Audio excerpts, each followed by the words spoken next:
Chapter 33. Now, this chapter is, for the most part, up until about verse 50, it's a retelling of all of the events that have occurred with these Israelites after coming out of Egypt. But I'm just going to pick up in verse 50. I'm going to let the audio and the text play out the entire thing, but I'm going to give notes on 50 until the end, which is the section of the chapter dealing with the future, going over into the land, dealing with the present state. Verse 50. And the Lord spake unto Moses in the plains of Moab by Jordan near Jericho, saying, Speak unto the children of Israel, and say unto them, When ye are passed over Jordan into the land of Canaan, then ye shall drive out all the inhabitants of the land from before you, and destroy all their pictures, and destroy all their molten images, and quite pluck down all their high places. Now, what is this picture? It's very much believed that these pictures that the Lord is talking about is that of the obelisk that would have been set up there, used for idolatrous worship, very much in Egypt, these obelisks. And my friends, you would be astounded at how these obelisks are spread throughout the entire world.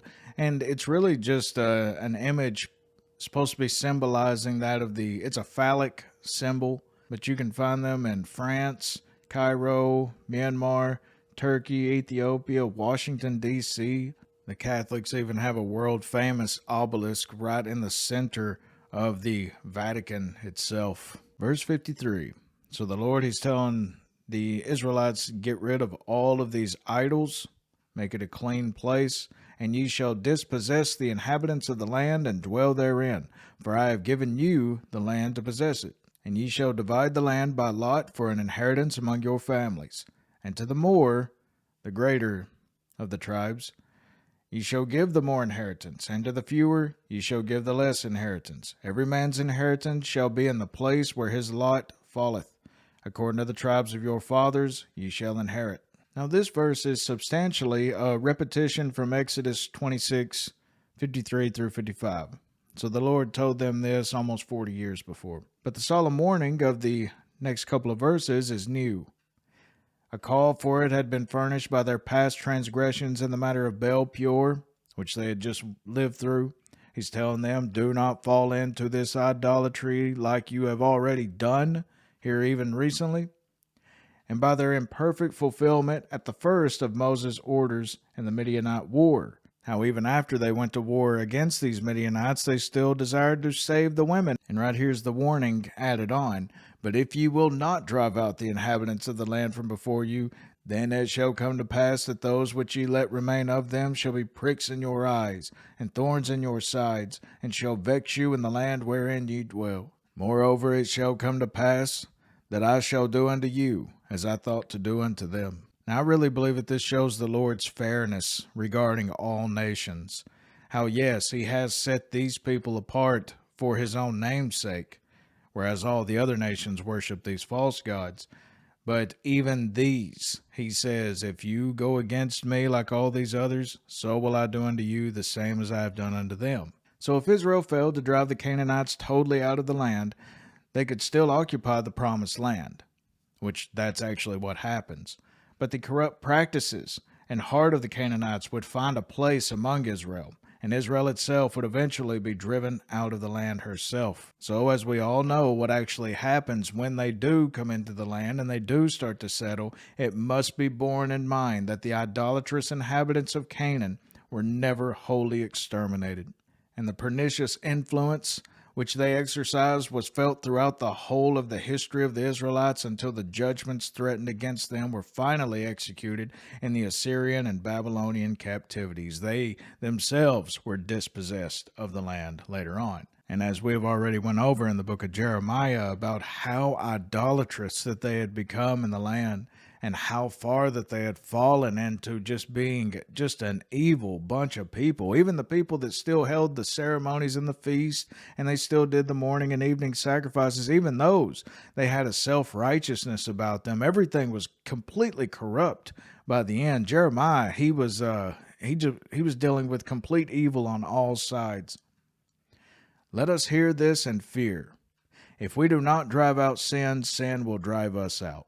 If we are not the death of our lust, Our lust will be the death of ourselves. Chapter 33. These are the journeys of the children of Israel, which went forth out of the land of Egypt with their armies under the hand of Moses and Aaron. And Moses wrote their goings out according to their journeys by the commandment of the Lord. And these are their journeys according to their goings out. And they departed from Rameses in the 1st month, on the 15th day of the 1st month. On the morrow after the Passover, the children of Israel went out with an high hand in the sight of all the Egyptians. For the Egyptians buried all their firstborn, which the Lord had smitten among them. Upon their gods also the Lord executed judgments. And the children of Israel removed from Rameses and pitched in Succoth. And they departed from Succoth and pitched in Etham, which is in the edge of the wilderness. And they removed from Etham, and turned again unto Pi-hahiroth, which is before Baal-zephon, and they pitched before Migdol. And they departed from before Pi-hahiroth, and passed through the midst of the sea into the wilderness, and went 3 days' journey in the wilderness of Etham, and pitched in Merah. And they removed from Merah, and came unto Elim. And in Elim were 12 fountains of water, and 70 palm trees, and they pitched there. And they removed from Elim, and encamped by the Red Sea. And they removed from the Red Sea, and encamped in the wilderness of Sin. And they took their journey out of the wilderness of Sin, and encamped in Daphka. And they departed from Daphka, and encamped in Alush. And they removed from Alush, and encamped at Rephidim, where was no water for the people to drink. And they departed from Rephidim, and pitched in the wilderness of Sinai. And they removed from the desert of Sinai, and pitched at Kibroth-Hattaavah. And they departed from Kibroth-Hattaavah, and encamped at Hazeroth. And they departed from Hazeroth, and pitched in Rithmah. And they departed from Rithmah, and pitched at Rimmon-Perez. And they departed from Rimmon-Perez, and pitched in Libnah. And they removed from Libnah, and pitched at Rissah. And they journeyed from Rissah, and pitched at Kehelatha. And they went from Kehelatha, and pitched in Mount Shapha. And they removed from Mount Shapha, and encamped in Harada. And they removed from Harada, and pitched in Makheloth. And they removed from Makheloth, and encamped at Tahath. And they departed from Tahath, and pitched at Terah. And they removed from Terah, and pitched in Mithkah. And they went from Mithkah, and pitched in Hashmonah. And they departed from Hashmonah, and encamped at Moseroth. And they departed from Moseroth, and pitched in Bene-Jaakan. And they removed from Bene-Jaakan, and encamped at Horhar-Gidgad. And they went from Horhar-Gidgad, and pitched in Jotbathah. And they removed from Jotbathah, and encamped at Abrona. And they departed from Abrona, and encamped at Ezion-Geber. And they removed from Ezion-Geber, and pitched in the wilderness of Zin, which is Kadesh. And they removed from Kadesh, and pitched in Mount Hor, in the edge of the land of Edom. And Aaron the priest went up into Mount Hor at the commandment of the Lord, and died there, in the 40th year after the children of Israel were come out of the land of Egypt, in the 1st day of the 5th month. And Aaron was 123 years old when he died in Mount Hor. And King Arad the Canaanite, which dwelt in the south in the land of Canaan, heard of the coming of the children of Israel. And they departed from Mount Hor, and pitched in Zalmonah. And they departed from Zalmonah, and pitched in Punon. And they departed from Punon, and pitched in Oboth. And they departed from Oboth, and pitched in Abarim, in the border of Moab. And they departed from Iam, and pitched in Dibengad. And they removed from Dibengad, and encamped in Almon-Diblathaim. And they removed from Almon-Diblathaim, and pitched in the mountains of Abarim before Nebo. And they departed from the mountains of Abarim, and pitched in the plains of Moab by Jordan near Jericho.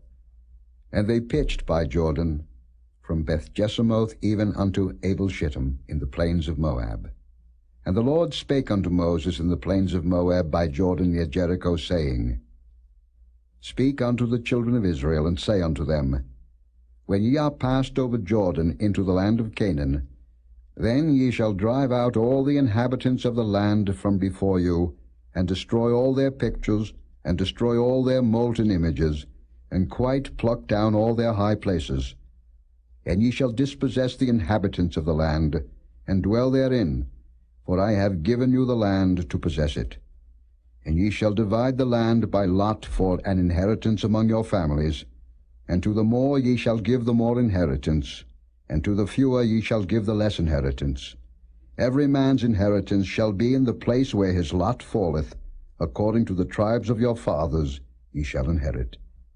But if ye will not drive out the inhabitants of the land from before you, then it shall come to pass that those which ye let remain of them shall be pricks in your eyes, and thorns in your sides, and shall vex you in the land wherein ye dwell.